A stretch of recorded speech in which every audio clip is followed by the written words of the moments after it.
लखनऊ के जानकीपुरम में स्थित योग कायाकल्प केंद्र का उद्घाटन पूर्व मंत्री अनुपमा जायसवाल ने किया। अनुपमा जायसवाल ने कहा कि योग ग्राम में लाइलाज जटिल बीमारियों का इलाज प्राचीनतम आयुर्वेद और योग पद्धति से किया जाएगा, जिससे जटिल बीमारियों से पीड़ित लोग स्वस्थ हो सकेंगे। इससे पहले लोगों को आयुर्वेद पद्धति से इलाज कराने के लिए हरिद्वार और केरल जाना पड़ता था।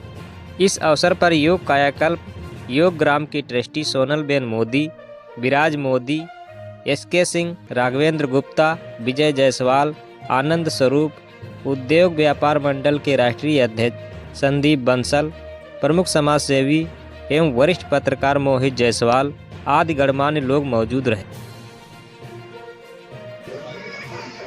धन्यवाद। अखिल भारतीय उद्योग व्यापार मंडल संस्था का नाम है, कोई बात नहीं। और मैं 3 बार उत्तर प्रदेश सरकार में मंत्री की जिम्मेदारी भी निभा चुका हूं।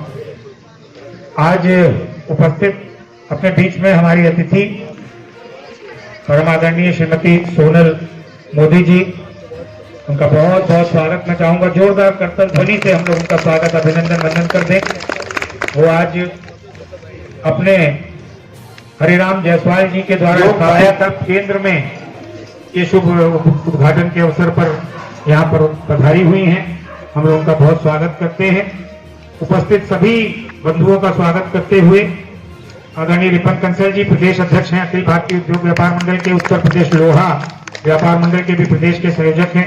श्रीमती अनीता जायसवाल जी प्रदेश की अध्यक्षा हैं अखिल भारतीय उद्योग व्यापार मंडल की महिला इकाई की। श्रीमती राखी जायसवाल जी लखनऊ की जानी मानी और हमारे देश की कलाकार हैं, उनका भी बहुत स्वागत है। सभी बंधुओं का स्वागत करते हुए जितने मेरे मित्र हैं, नाम लूंगा तो बहुत समय लग जाएगा। कई संत महात्मा भी यहाँ पर उपस्थित हैं, उनको चरणों में नमन करता हूँ।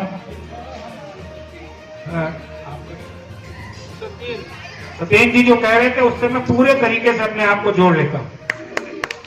मनुष्य यदि स्वस्थ है तो वो राष्ट्र सेवा कर रहा है, वो देश की सेवा कर रहा है। और अगर वो अस्वस्थ है तो कहीं ना कहीं देश सेवा में कमी हो रही है। और स्वस्थ रहने के लिए आयुर्वेद से बेहतर कुछ हो ही नहीं सकता। ये मैं नहीं कहता, ये पूरा विश्व कहता है, क्योंकि हमारे यहाँ अंग्रेज 200 साल तक राज करके चला गया। हम अपनी सब चीजों को भूल रहे हैं। संस्कृति भूल गए, संस्कार भूल गए, रहन सहन भूल गए, पहनावा भूल गए, यहाँ तक कि अपना नया साल भी भूल गए। 90% लोग ये कहेंगे हैप्पी न्यू ईयर और नया साल 1 जनवरी को। काहे का नया साल? कड़कड़ाती हुई सर्दी में हाथ बाहर नहीं निकलता रजाई से, काहे का नया साल? नया साल तब होता है जब प्रकृति नहीं होती, जब प्रकृति में नयापन होता, फसलें कटती हैं, रबी की फसल कटती है और खरीफ की फसल की बुआई होती है, होली का त्योहार होता है। और तो और जब सूर्य देव के दर्शन होते हैं, हरियाली होती है, सब तरफ नए नए पत्तियां पौधे सब पूरा नजर आता है। तो हम जब तक अपनी उस संस्कृति और संस्कार को नहीं ध्यान करेंगे, हम बहुत ज्यादा स्वस्थ नहीं रह पाएंगे और डॉक्टरों के चंगुल में फंसे रहेंगे। सबसे बेहतर तरीका जो हमारे जायसवाल जी ने शुरू किया है, सहज योग, मुझे लगता है जो ये कीमत बता रहे हैं कोई बहुत विशेष कीमत नहीं। 8-9 हजार रुपए अगर साल के आपको देने पड़ रहे हैं और आपको 14-15 सीटिंग मिल रही है, और इस 14-15 सीटिंग में आप अगर स्वस्थ रहते हैं तो शायद उससे 6 गुना आप ज्यादा दवा पर खर्च कर देंगे, लेकिन आप स्वस्थ। तो मैं बहुत बधाई देता हूं आपको कि ये काम इतना बेहतर है अपने स्वास्थ्य को अच्छा रखने के लिए, अपने भविष्य को अच्छा रखने के लिए।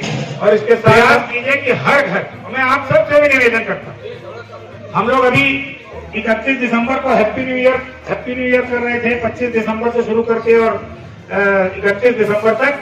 मैं आपसे कहूंगा आप 22 मार्च से और 29 मार्च तक उससे बेहतर सप्ताह मनाइए। भारतीय नववर्ष, आने वाले नए वर्ष का स्वागत कीजिए विक्रम संवत 2082 का। और 30 मार्च को हर दुकान पर जो व्यापारी है वो अपनी दुकान पर कम से कम रोशनी करे, झालर लगाए और बैनर लगाए, होर्डिंग लगाए। 100 रुपए का बैनर होर्डिंग बन जाता है। और अभी से हम संकल्प कर लें कि इस 30 मार्च को जो हमारा नया वर्ष आ रहा है, अब हम हैप्पी न्यू ईयर कहेंगे तो इंडियन न्यू ईयर, जो हमारा भारतीय हिंदू नववर्ष है, जो सनातन नववर्ष है, उसको आयोजित करेंगे। ये मेरा निवेदन आप सबसे होगा। जो लोग सहमत हो हाथ उठा दें। मैं बहुत बहुत धन्यवाद देता हूं, आप सबको हृदय से आभार व्यक्त करता हूं और हरिराम जायसवाल जी को बहुत शुभकामनाएं। बहुत बहुत भारत माता की।